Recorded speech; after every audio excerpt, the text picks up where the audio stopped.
नमस्कार, मैं हूं आपका दोस्त विजय विद्रोही। विजय फैक्टर हमारे खास कार्यक्रम में आप सबका स्वागत है।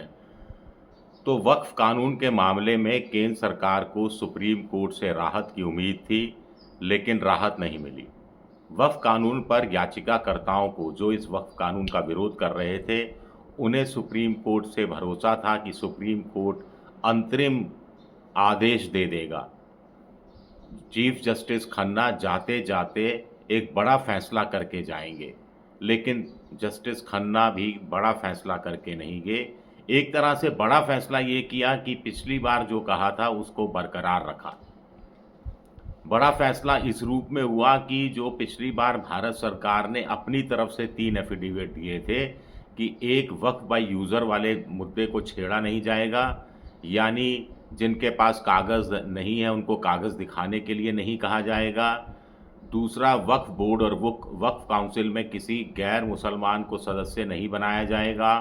और तीसरा, कलेक्टर अभी जो भूमिका निभा रहे हैं वही भूमिका निभाते रहेंगे, उनकी भूमिका वक्फ मामलों में बढ़ाई नहीं जाएगी। तो ये तीनों शर्तें लागू रहने वाली हैं। एक तरह से हम कह सकते हैं कि वक्फ कानून अब ठंडे बस्ते में चला गया है, लंबे समय के लिए ठंडे बस्ते में चला गया है। हालांकि चीफ जस्टिस खन्ना ने कहा कि मैं चूंकि 13 मई को रिटायर हो रहा हूं, मेरे रहते रहते मामले का फैसला नहीं आ सकता, तो अगले जस्टिस जो गवई साहब हैं, उनकी बेंच में ये मामला आए और जल्द आना चाहिए, इस मामले की जल्द सुनवाई होनी चाहिए। इस पर सहमति व्यक्त हुई कि इसी महीने की 15 तारीख को जस्टिस गवई की बेंच में ये मामला लाया जाएगा। स्वाभाविक है कि जस्टिस खन्ना तो चाहते हैं कि अगले 3, 4, 5 सुनवाइयों में मामला निपट जाए, यानी 2-3 महीने से ज़्यादा समय नहीं लगे।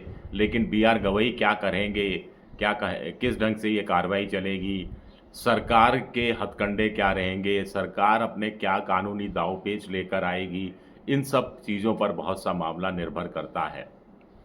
लेकिन सरकार को इस हिसाब से हताशा हुई कि सरकार ने ये 1332 पन्ने का एक हलफनामा दिया था।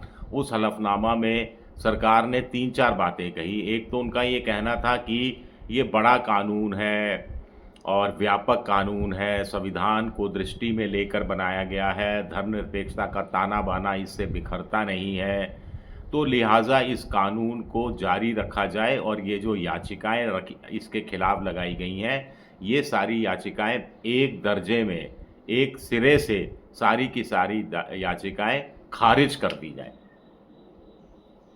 लेकिन चीफ जस्टिस ऑफ इंडिया के नेतृत्व में जो 3 न्यायाधीशों की बेंच थी, जिसमें जस्टिस संजय थे और जस्टिस विश्वनाथन थे, उन्होंने इस मांग को पूरी तरह से सिरे से नामंजूर कर दिया। याचिकाकर्ता ये चाहते थे कि सुप्रीम कोर्ट कुल मिलाकर स्टे दे दे, अंतरिम आदेश पारित कर दे, लेकिन चीफ जस्टिस ऑफ इंडिया ने इससे भी इनकार कर दिया। लेकिन इनडायरेक्ट रूप में जो अंतरिम आदेश पिछली बार इनडायरेक्ट रूप में था कि भारत सरकार ने खुद कहा कि 3 इसके जो विवादित पक्ष हैं इस कानून को, उस पर वो बैकफुट पर आते हैं या उन पर कोई अमल नहीं होगी, कोई कार्रवाई नहीं होगी। और अगर इन 3 कानून के जो 3 महत्वपूर्ण पहलू हैं, एक वक्फ बोर्ड और वक्फ काउंसिल से जुड़ा हुआ है, एक कलेक्टर की भूमिका में है कि कलेक्टर तो भारत सरकार का नुमाइंदा है, राज्य सरकार का नुमाइंदा है, उसी की अदालत में मामला जाएगा कि वक्फ बोर्ड ने सरकारी ज़मीन पर कब्जा कर रखा है और वही कलेक्टर साहब आदेश पास करेंगे। ये तो वही हुआ कि वही कातिल मेरा, वही मुंसिफ मेरा, मैं जानता था मेरे हक में, मैं जानता था कि क्या मेरा फैसला होगा वाला जो शेर है वो लागू होता है। तो याचिकाकर्ताओं की बड़ी जीत इस रूप में सामने आई कि ये जो तीनों एक तरह से सेल्फ स्टे भारत सरकार ने अपनी तरफ से लगाए थे, वो सेल्फ स्टे जारी रहेंगे। कब तक जारी रहेंगे? जब तक कि सुप्रीम कोर्ट अंतिम फैसला वक्फ कानून को लेकर नहीं दे देता। अंतिम फैसला देने में महीनों लग सकते हैं। तो तब तक के लिए मामला एक तरह से ठंडे बस्ते में चला गया है।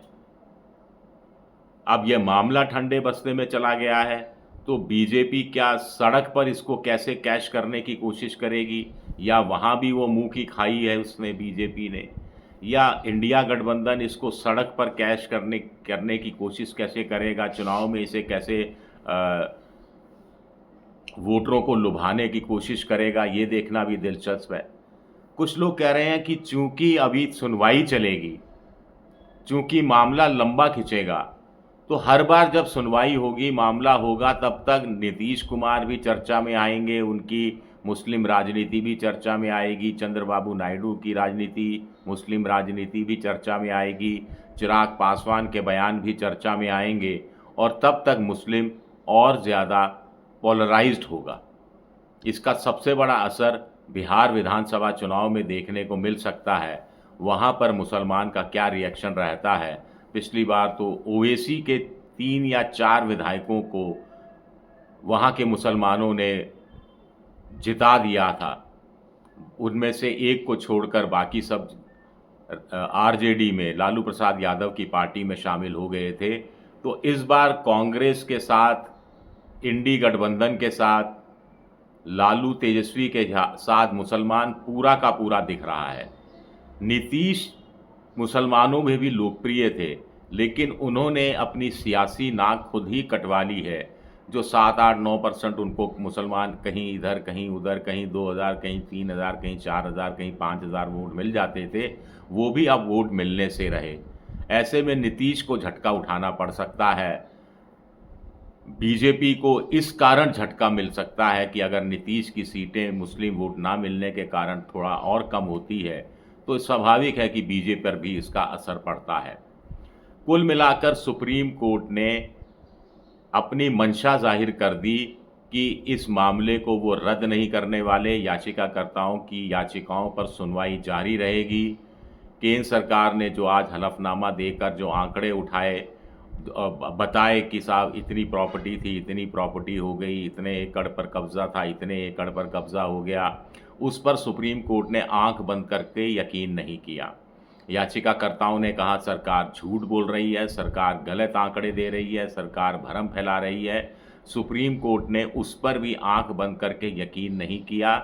लेकिन ये एक चीफ जस्टिस ऑफ इंडिया की अदालत में ज़रूर कुछ, ये जो संशय का माहौल है, कौन सच्चा है कौन झूठा है, इस पर कोर्ट की राय थी कि आने वाली जो बहस होगी, सुनवाई होगी, उसमें तथ्य रखें दोनों पक्ष, दस्तावेज रखें दोनों पक्ष, ताकि फैक्ट्स के आधार पर यह फैसला हो सके कि वास्तव में स्थितियां क्या हैं और वक्फ के बाद वाकई में कितनी ज़मीन है, कितनी ज़मीन नहीं है।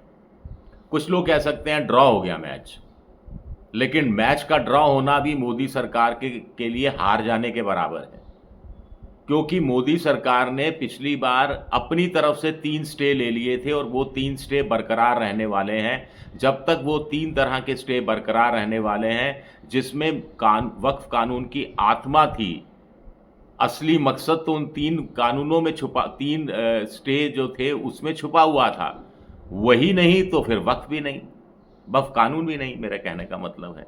शुक्रिया मेरा वीडियो देखने के लिए। पसंद आए तो लाइक कीजिए, सब्सक्राइब कीजिए, शेयर कीजिए।